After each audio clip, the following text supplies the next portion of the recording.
Welcome to the Digital School of Education, where learning meets innovation. School of education में आप सबका स्वागत है। जैसा कि आप जानते हैं, हम यहाँ राधे रमन सर की एकेडमिक टीचिंग से प्रेरणा लेकर मुश्किल टॉपिक्स को आसान बनाते हैं। और आज हम एक बहुत ही दिलचस्प कहानी पर बात करने वाले हैं। आज़ादी के बाद से भारत का एजुकेशन सिस्टम कैसे बदला और विकसित हुआ। तो चलिए देखते हैं कि आज हम इस सफर में कहां-कहां से गुजरेंगे। हमने इस पूरे इतिहास को आप देख सकते हैं 5 आसान हिस्सों में बांट दिया है, ताकि हर चीज एकदम साफ समझ में आए। तो चलिए शुरू करते हैं। सोचिए, साल है 1947, देश आज़ाद हो गया है। अब सबसे बड़ा सवाल ये था कि एक बिल्कुल नए देश के लिए एजुकेशन सिस्टम की शुरुआत कहाँ से की जाए। मतलब पहली प्रायोरिटी क्या थी?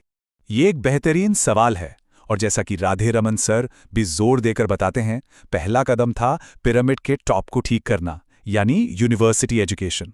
सोचा यह गया कि अगर देश को आगे ले जाना है तो पहले हमें अच्छे लीडर्स, थिंकर्स और साइंटिस्ट चाहिए होंगे, और वो कहाँ से आएंगे? जाहिर है, यूनिवर्सिटी से। और इसी सोच को हकीकत में बदलने के लिए बनाया गया राधाकृष्णन कमीशन। इसी कमीशन ने हमारी यूनिवर्सिटी सिस्टम की नींव रखी और तो और यूजीसी यानी यूनिवर्सिटी ग्रांट्स कमीशन बनाने की सलाह भी दी, जो आज तक हायर एजुकेशन का स्टैंडर्ड बनाए रखती है। अच्छा, तो यूनिवर्सिटीज का तो ढांचा तैयार हो गया, पर उन स्कूलों का क्या जो इन यूनिवर्सिटीज के लिए स्टूडेंट्स तैयार करेंगे? हायर एजुकेशन तो ठीक है, लेकिन अगला कदम क्या था? बिल्कुल सही सवाल। तो जाहिर है, यूनिवर्सिटीज की नींव रखने के बाद फोकस उन पर आया जो इन यूनिवर्सिटीज की फीडर लाइन है, यानी हमारे स्कूल। और इसी के लिए बनाया गया मुदालियर कमीशन, जिसका पूरा ध्यान सेकेंडरी एजुकेशन को सुधारने पर था। समझ गया। तो पहले यूनिवर्सिटी कमीशन, फिर सेकेंडरी एजुकेशन कमीशन। ये तो टुकड़ों में काम हो रहा था। क्या कोई ऐसा पल आया जब किसी ने इन सबको जोड़ के एक नेशनल विजन बनाने की कोशिश की? हाँ, बिल्कुल। और वो पल था कोठारी कमीशन। अकादमिक दुनिया में इसे भारतीय शिक्षा का मैग्ना कार्टा तक कहा जाता है। पता है क्यों? क्योंकि ये पहला कमीशन था जिसने एजुकेशन को टुकड़ों में नहीं देखा, बल्कि प्राइमरी से लेकर यूनिवर्सिटी तक पूरे सिस्टम को एक साथ देखा, एक होलिस्टिक नजरिए। और इस स्लाइड में जो रिकमेंडेशंस हैं वो सच में कमाल की हैं। देखिए, जो 10+2+3 का स्ट्रक्चर हम सब ने फॉलो किया है वो यहीं से आया। और ये जो बात हम आज भी सुनते हैं कि जीडीपी का 6% एजुकेशन पे खर्च होना चाहिए, ये लक्ष्य भी कोठारी कमीशन ने ही रखा था। तो ये टाइमलाइन देखिए, ये कहानी को कितने अच्छे से बताती है। पहले यूनिवर्सिटीज़, फिर स्कूल, फिर एक बड़ी कंप्लीट सोच, और फिर उसी सोच के आधार पर 1968 में आई हमारी पहली नेशनल एजुकेशन पॉलिसी। तो 1968 में पहली पॉलिसी तो आ गई, लेकिन भारत तो बहुत तेजी से बदल रहा था। तो ये पॉलिसी वक्त के साथ कैसे बदली, इसे कैसे अपडेट किया गया? लगभग 2 दशक तक तो 1968 की पॉलिसी चलती रही, पर फिर आया 80 का दशक, एक नया दौर। अब जरूरत थी मॉडर्नाइजेशन की, टेक्नोलॉजी की, और यहीं पर एंट्री होती है नेशनल पॉलिसी ऑन एजुकेशन 1986 की, जो राजीव गांधी सरकार के समय आई थी।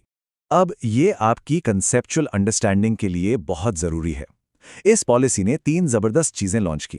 एक था ऑपरेशन ब्लैकबोर्ड, जो प्राइमरी स्कूलों का इंफ्रास्ट्रक्चर सुधारने के लिए था। दूसरा, नवोदय विद्यालय, जो गांवों के टैलेंटेड बच्चों के लिए थे। और तीसरा, पहली बार कंप्यूटर्स को एजुकेशन में लाने पर जोर दिया गया। तो अब तक हमने बात की स्ट्रक्चर की, इंफ्रास्ट्रक्चर की, पॉलिसी की, लेकिन क्या कभी फोकस स्टूडेंट पर भी आया? मतलब सिस्टम से हटकर बच्चे के सीखने के एक्सपीरियंस पर ध्यान कब दिया गया? बिल्कुल, और ये बहुत बड़ा शिफ्ट था। ये हुआ नेशनल करिकुलम फ्रेमवर्क 2005 या एनसीएफ 2005 के साथ। इसका जो गाइडिंग प्रिंसिपल था वो ही सब कुछ कह देता है। शिक्षा बिना बोझ के, मतलब रट्टा मारने से हटकर सीखने को एक मजेदार और क्रिएटिव प्रोसेस बनाना। और जानते सबसे अच्छी बात क्या थी? ये सोच सिर्फ एक फिलॉसफी बनकर नहीं रह गई, इससे बाकायदा कानून का सहारा मिला। संविधान में एक नया आर्टिकल जोड़ा गया जो बहुत जरूरी है। ये था राइट टू एजुकेशन एक्ट 2009। इसके जरिए एजुकेशन अब सिर्फ एक पॉलिसी का लक्ष्य नहीं रहा, बल्कि 6 से 14 साल के हर बच्चे का एक फंडामेंटल राइट, एक मौलिक अधिकार बन गया। ये सच में एक गेम चेंजर था। तो 1986 की पॉलिसी इतने सालों तक चली, फिर अचानक इतने बड़े बदलाव की जरूरत क्यों पड़ी? मतलब आज जो हम एनईपी 2020 देख रहे हैं, उसका कारण क्या था? वजह थी वक्त। 1986 की पॉलिसी 34 साल पुरानी हो चुकी थी। अब हम 21वीं सदी में थे, जहां चुनौतियां भी नहीं थीं और मौके भी। तो भारत को एक ऐसी एजुकेशन पॉलिसी चाहिए थी जो आज के और आने वाले कल के लिए तैयार हो। और इसी ज़रूरत का नतीजा है नेशनल एजुकेशन पॉलिसी 2020। और इसका सबसे बड़ा बदलाव जो सबको नजर आता है वो है स्कूल का स्ट्रक्चर।